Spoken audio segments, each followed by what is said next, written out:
देखो, planks radiation law. देखो, ये वाले टॉपिक में हमने करना क्या है, पहले तो देखो प्लैंक्स एक था, उसने क्या बोला था, उसने एक एजम्पशन ली थी। एजम्पशन क्या थी उसका, ये कहना था कि जो रेडिएशन होती हैं वो क्या अमिट होती हैं, रेडिएशंस अमिट भी होती हैं, एब्जॉर्ब भी होती हैं। ब्लैक बॉडी हमने रीड किया था, ब्लैक बॉडी में रेडिएशन अमिट भी होती हैं, एब्जॉर्ब भी होती हैं। बट प्लैंक्स का मानना क्या था कि ये जो रेडिएशंस होती हैं ये किसकी वजह से होती हैं, ऑसिलेशंस की वजह से। ऑसिलेशंस मतलब जो इलेक्ट्रॉन्स होती हैं उनमें क्या होती रहती हैं, ऑसिलेशंस होती रहती हैं। ये उसने एक अज्यूम किया था। उसके बाद उसका ना पहला एक और उसने ऑसिलेशंस के बारे में उसने क्या बात की, भी जो ऑसिलेशंस होती हैं वो क्या करती हैं, लूज़ या फिर क्या करती हैं, एनर्जी गेन करती हैं, एनर्जी लूज़ और अनगेन करती हैं एनर्जी को डिसकॉन्टीन्यूसली। ये बात आप इसने बोली थी भी, ये डिसकॉन्टीन्यू लगातार नहीं, मतलब कॉन्टीन्यूसली नहीं, डिसकॉन्टीन्यूसली गेन करती हैं, लूज़ करती हैं एनर्जी का। किसकी फॉर्म में, डिस्क्रीट पैकेट्स की फॉर्म में, जिसे हम क्या बोल देते थे, क्वांटा बोलते हैं, क्वांटा, जिसे हम क्या बोल देते हैं, क्वांटा। ठीक है। उसके बाद सेकेंड उसने क्या बोला था पॉइंट, भी एनर्जी जो अमिट हो रही है या एब्जॉर्ब हो रही है, अमिट और एब्जॉर्ब जो एनर्जी है वो डिपेंड किस पे करेगी, वो डिपेंड करेगी फ्रिक्वेंसी ऑफ ऑसिलेटर पे। जितनी उसकी फ्रिक्वेंसी है ऑसिलेटर की, उस पर डिपेंड करेगी भी कितनी एनर्जी ने एब्जॉर्ब होना है, कितनी एनर्जी ने क्या होना है, अमिट होना है। इसके बाद हमें पता है प्लैंक्स के अकॉर्डिंग हम क्या पढ़ते हैं, E is equals to energy का हम रिलेशन पढ़ते हैं। क्या होता है एनर्जी का relation, E is equals to H नहीं होता है, हम स्टार्टिंग से पढ़ते आते हैं। एच हमारे पास प्लैंक्स कांस्टेंट होता है, न्यू हमारे पास क्या होती है, फ्रिक्वेंसी होती है किसकी, ऑसिलेटर की। थर्ड पॉइंट हमारे पास क्या है, भी जितनी भी एनर्जी क्या हुई है, अमिट हुई है या एब्जॉर्ब हुई है, वो हमेशा ही क्या होनी चाहिए, होल नंबर में होनी चाहिए। जैसे E is equal to N H nu ले लेते हैं, एन हमेशा क्या होना, होल नंबर होना चाहिए। जैसे 0 है, 1 है, 2 है, 3 अप टू हाफ ऑफ नहीं होनी चाहिए, हमेशा क्या होनी चाहिए, होल नंबर में होनी चाहिए।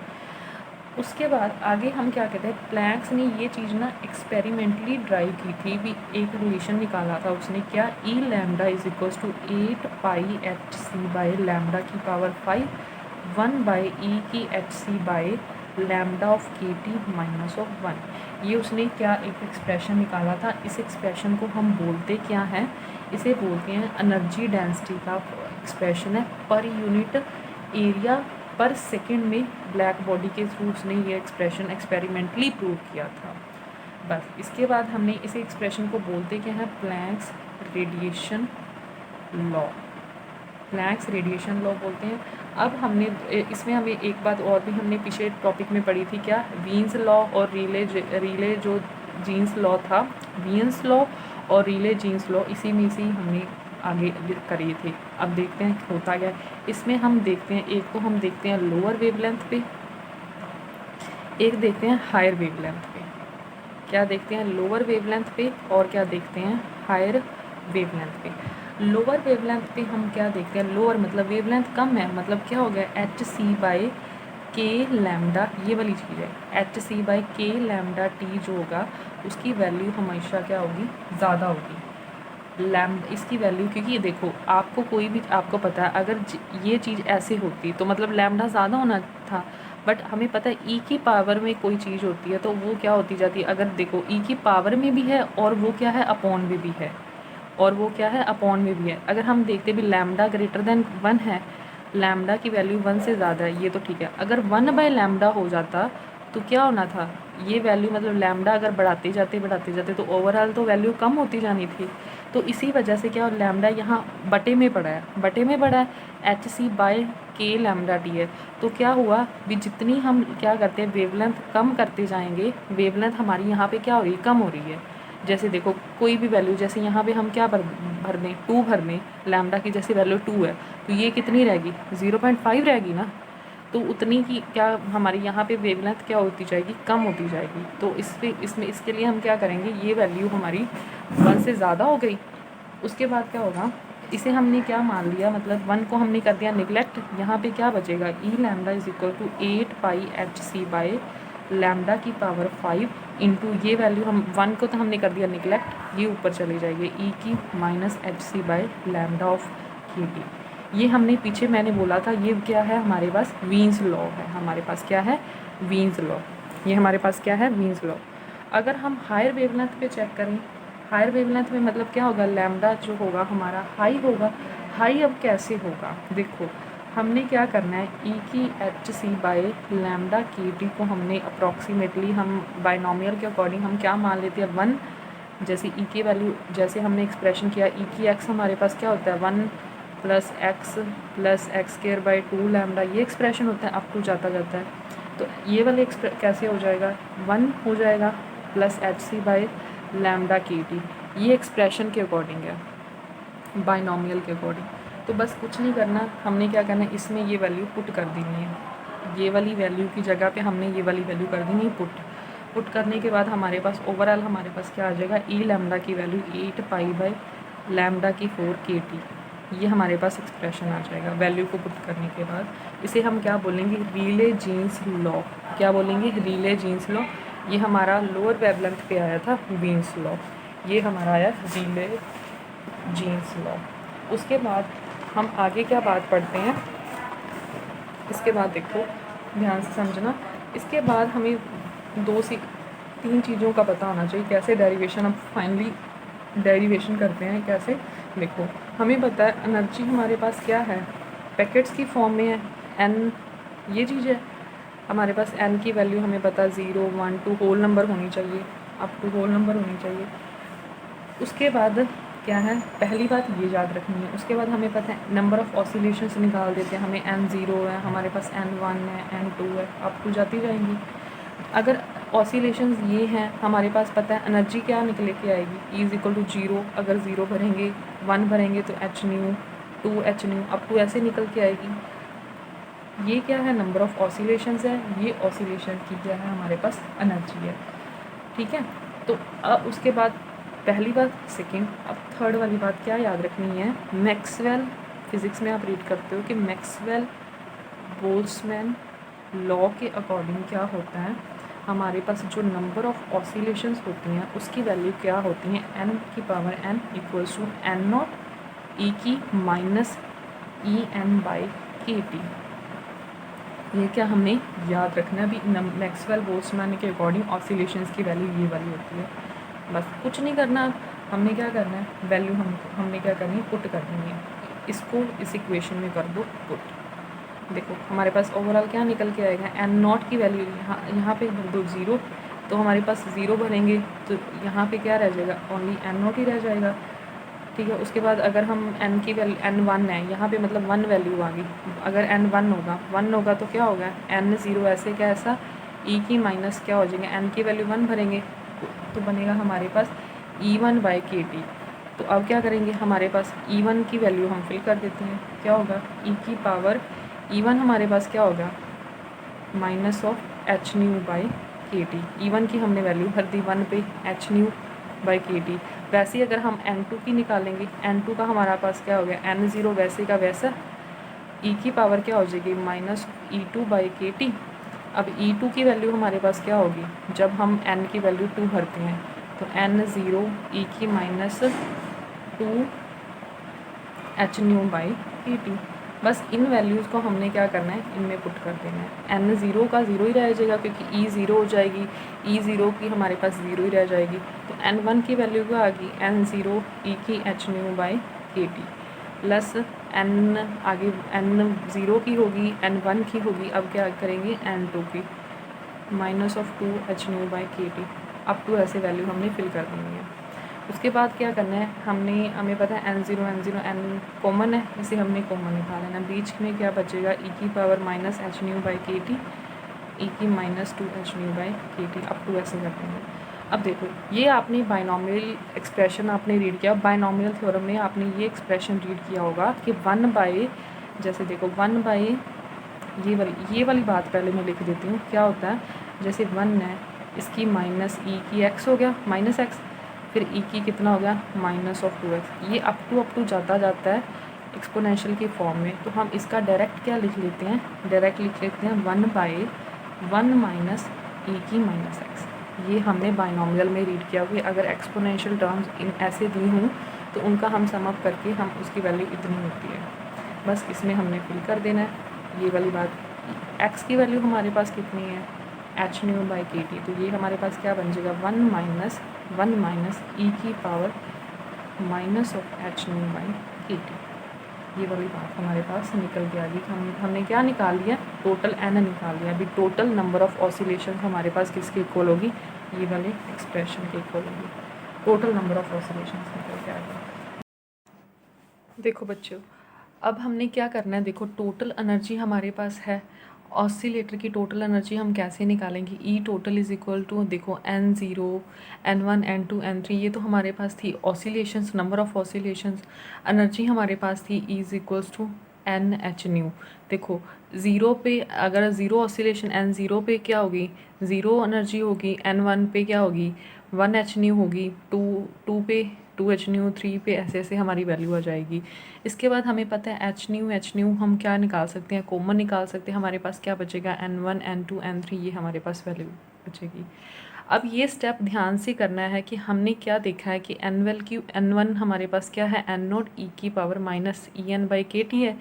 इसकी वैल्यू हम इसमें क्या कर देंगे, पुट कर देंगे इस इक्वेशन में। देखो N1 इक्वल्स टू ये वाली वैल्यू है, हम इसमें पुट कर देंगे। देखो पुट करने के बाद हमारे पास क्या होगा, यहाँ पे N है। देखो यहाँ पे क्या होगा, N0 एन की वैल्यू 1 फिल करेंगे तो हमारे पास देखो N1 हो गया, यहाँ पे 1 हो गया, 2 3 4 ये पुट कर दी। इसके बाद क्या हुआ, हमारे पास देखो सारी N0 वैल्यू होगी, ये कॉमन हमने निकाले, बचेगा क्या, ई की power minus H new by K T. यहाँ पे हमने क्या कर दिया, ई की वैल्यू भी फिल कर दी, ई की वैल्यू भी फिल कर दी, क्या, एच न्यू। E1 की फिल करेंगे एच न्यू आएगा, E2 की करेंगे तो एन की value 2 H new 3 H new. इसके बाद देखो ये पार्ट भी हमारे पास क्या आ रहा है, कॉमन आ रहा है सभी में, तो हमने इसे बाहर निकाली। यहाँ पे क्या बनेगा 1, यहाँ पे हमारे पास क्या थे 2 H new by K T थे, तो एक तो बाहर निकल गया तो 1 H new by K T बचा। यहाँ पे 3 थे तो 2 हमारे पास बचे। इसके बाद देखो ये वाला जो एक्सप्रेशन है इसकी हमने क्या करनी है, सीधी सीधी हमने क्या कर देनी है, वैल्यू पुट। हमें पता है अगर 1 + 2x + 3x स्क्वायर हो, इसे हम डायरेक्ट क्या पुट कर सकते हैं, 1 माइनस एक्स की पावर -2। जैसे हमने क्या x यहाँ पे क्या मान लिया, e की minus H new by K T, तो हमारे पास सीधा सीधा इस वैल्यू का क्या रिलेशन आ गया, ये वाला तो हमने क्या लिख दिया सेम। इसके बाद इसकी हमने वैल्यू कर दी क्या, हमारे पास 1 माइनस ई की power minus H new by K T की -2। बस ये हमारे पास -2 में था, इसे हम नीचे लेके गए चले, तो हमारे पास क्या बना, नीचे जाके ये 2 + का 2 हो गया। इसके बाद देखो ध्यान से समझना ये वाला टॉपिक, देखो ये वाला जो उसका स्टेप है एवरेज एनर्जी है, ई बार को हम क्या लिख सकते हैं, total energy by number of oscillation जितनी है। ये फिर से हमें रिलेशन को याद रखना है। अब देख लो ई टी की हमने वैल्यू लास्ट में निकाली है, एन की वैल्यू भी हमें पता है। ये देखो ये ई टी की अभी निकाली है, अभी एन की हमने पीछे निकाली थी, उन दोनों वैल्यूज़ को हमने कर देना है फिल। अब देखो N0 से N0 कट गया, ये वाली पार्ट और ये वाला देखो ये पूरी है, ये एक वैल्यू कट गई, हमारे पास बचेगा क्या, ये वाला पार्ट बच जाएगा। ई की पावर देखो एच न्यू, ई की minus H new by K T, और बाई 1 यहाँ पे देखो यही वाले पार्ट बचेगा, नीचे वाला तो कट हो गया, ई की minus H new by K T. इसके बाद देखो ये बचा, इसके बाद हमने क्या करना है, मल्टीप्लाई और डिवाइड बाई कर देना है ई की power minus H new by K T से, इस वाले पार्ट को। देखो यहाँ पे हमने ये वाली ऊपर मल्टीप्लाई किया और नीचे भी मल्टीप्लाई किया। देखो ये बुक में पूरा एक्सप्लेन नहीं किया, आप ध्यान से समझो। इसका हमने क्या कर दिया, स्क्वायर हो गया, ये ऊपर मल्टीप्लाई किया, ये पहले इसके साथ मल्टीप्लाई होगा देन इसके साथ मल्टीप्लाई होगा। उसके बाद क्या करना है, ऊपर ई की एच न्यू के टी का स्क्वायर हमारे पास बन गया, और नीचे भी हमारे पास क्या बन गया, ये इसे हमने स्क्वायर वाली टर्म को कॉमन निकाल लेना है। बचेगा क्या, इसके साथ ये स्क्वायर वाली टर्म नीचे आ जाएगी, ये नीचे इसके साथ हम डिवाइड बाहर निकालें, इसे जब हम बाहर निकालेंगे ये स्क्वायर नीचे आ जाएगा, ये वहाँ बन ही रह गई, तो ये वाली टर्म से ये कट गई, ये एक ऊपर था, ये 2 नीचे थी, तो हमारे पास नीचे एक ही रह गई, और नीचे क्या बची है, माइनस की बची है, ये ऊपर जाके क्या चली जाएगी, प्लस का एच न्यू हो जाएगा। तो एच न्यू ऊपर वाला वैसे का वैसा, तो ये क्या बन गया, ई की H new by K T -1। ये हमारे पास क्या निकल के आ गया है, हमारे पास एवरेज एनर्जी का फॉर्मूला निकल के आ गया।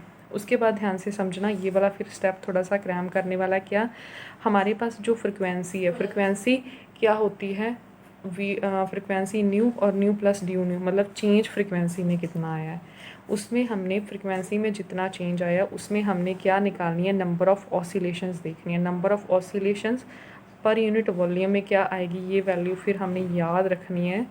क्या 8 pi nu cube by D nu by C cube, ये वैल्यू को हमने याद रखना है। फ्रिक्वेंसी की चेंज हम देख रहे हैं, क्या देख रहे हैं, चेंज फ्रिक्वेंसी में कितना आया। देखो ये हमारे पास नंबर ऑफ़ ऑसिलेशंस निकली हैं। आगे देखो ये फार्मूला क्या होता है हमारे पास एवरेज डेंसिटी का, ई बार जो एवरेज एनर्जी डेंसिटी का फार्मूला, जो एवरेज एनर्जी निकाली और जो नंबर ऑफ़ ऑसिलेशंस निकाली हैं पर यूनिट वॉल्यूम में, ये हमने इसकी वैल्यू फिल कर देनी है। एवरेज एनर्जी की जितनी हमने वैल्यू लास्ट पे निकाली है वो फिल कर देनी है। साथ में हमने क्या निकाला है, जो एन और डी न्यू, ये पीछे जो हमने क्रैम करनी है ये वैल्यू फिल कर दी। ये देखो न्यू और ये 1 और 3 हो गए। आगे देखो ये वाली न्यू हमारे पास क्या है, सी बाय लैम्डा होता है। ये पीछे हम रिलेशन रीड करते ही हैं। इसका हमने क्या कर दिया, डिफरेंशिएट, क्या होगा, डी न्यू बाई डिफरेंशिएट हमने क्या कर दिया विद रिस्पेक्ट टू, हमने क्या कर दिया डेल्टा के। तो ये हमें पता है सी बाय डेल्टा स्क्वायर हो जाएगा। यहाँ से डी न्यू की वैल्यू हमने फिर फाइंड कर ली, minus C by lambda square D nu. आगे क्या किया, इन वैल्यूज़ को इनमें पुट कर दिया, बस यहाँ से कट गई वैल्यू और हमारे पास ये क्या निकल के आएगा, प्लैंक्स रेडिएशन लॉ। बस ठीक है, थैंक यू सो मच। देखो अब हम ओवरऑल इसका पूरा ध्यान से दोबारा से देखते हैं। क्या हमने प्लैंक्स रेडिएशन लॉ में, देखो सबसे पहले हमें करना क्या था, प्लैंक्स ने पहले तो हमें क्या किया, अज्यूम किया। अज्यूम उसने क्या किया, भी रेडिएशन जो होती हैं ब्लैक बॉडी में, जो रेडिएशन अमिट होती हैं वो किसकी वजह से होती हैं, भी इलेक्ट्रॉन्स में क्या होती रहती हैं, ऑसिलेशंस होती रहती हैं। फिर उसने क्या अजम्पशन ली कि हम लॉस और गेन जो एनर्जी का करते हैं वो होता है, जो वो डिसकॉन्टीन्यूसली होता है पर पैकेट्स की फॉर्म में होता है, उसे हम क्या बोल देते थे, क्वांटा। फिर क्या है, एनर्जी जो अमिट और एब्जॉर्व होती है वो किस पे डिपेंड करती है, वो करती है ऑसिलेटर की फ्रिक्वेंसी पे डिपेंड करती है। एनर्जी का हमने E=H न्यू का रिलेशन पढ़ा। हमेशा ही एनर्जी जो होगी वो किस में होगी, होल नंबर में होगी। E=H न्यू, एन की वैल्यू हमने होल नंबर में लेनी है। उसके बाद हमने ये वाला रिलेशन एक्सपेरिमेंटली प्लैंक्स ने डराइव किया हुआ है, ये वाला रिलेशन था। बस इसको हमने करना क्या, लोअर वेवलेंथ और हायर वेवलेंथ पे चेक करना है। देखो लोअर वेवलेंथ का क्या मतलब बना, भी वेवलेंथ कम है और हमें पता है कि बटे की फॉर्म में अगर लैम्डा की वैल्यू होगी तो ओवरऑल ये चीज़ तो कम होती जाएगी, तो अगर ये वाली चीज़ ज़्यादा होती जाएगी। अगर ये चीज़ ज़्यादा होती गई मतलब हमने क्या करना है, क्योंकि लैम्डा की वैल्यू कम है, वेवलेंथ कम है, तो ओवरऑल तो एक्सप्रेशन ज़्यादा ही हो गया। तो हमने ये अगर ज़्यादा हो गया तो हमने क्या कर देना, 1 को निगलेक्ट कर देना। ये हमारे पास वीन्स लॉ आ गया। हायर वेवलेंथ पे हमने क्या करना है, इसका ये रिलेशन ले लेना है, क्योंकि वेवलेंथ की वैल्यू हमने ज़्यादा करी जानी है। ज़्यादा करने के लिए हमने हमारा जो निकल के आया था, रिले जीन्स लॉ निकल के आया था यहाँ से।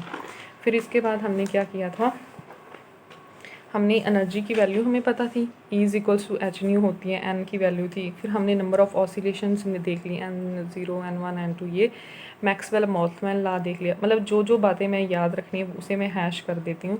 ये वाली एक बात याद रखनी है, बस इसमें क्या करना है, हमने वैल्यू फिल करके हमारे पास जो रिलेशन आ गया था वो क्या आया था, एन का रिलेशन आ गया था हमारे पास, क्या N0 by 1 minus of E⁻H new by KT। इसके बाद हमने क्या याद रखना है, भी टोटल एनर्जी का रिलेशन ध्यान में रखना है, उसमें हमने वैल्यूज़ फिल कर देनी है। फिल करके हमारे पास जो रिलेशन आएगा, ये वाला हमारा क्या आया, टोटल एनर्जी का रिलेशन आया। हमारे पास क्या है, E टोटल, हमारे पास क्या आया, E टोटल। इसके बाद जो हमने बात याद रखनी है वो क्या याद रखनी है, कि एवरेज एनर्जी का रिलेशन याद रखना है। एवरेज एनर्जी किसके इक्वल होती है, उसमें हमने नंबर ऑफ़ ऑसिलेशन और ET की वैल्यू फिल करके हमारे पास एवरेज एनर्जी निकल आएगी। उसके बाद हमने पर यूनिट वॉल्यूम पे नंबर ऑफ़ ऑसिलेशंस जब फ्रिक्वेंसी चेंज होती है वो बात याद रखनी है, इसे भी मैंने हैश कर दिया। ये याद करके बस इसके बाद ये वाली बात याद रख के इसमें हम दोनों ने वैल्यू पुट कर देनी है। वैल्यू पुट करने के बाद हमारे पास प्लैंक्स रेडिएशन लॉ ड्राइव हो जाएगा। Thank you so much.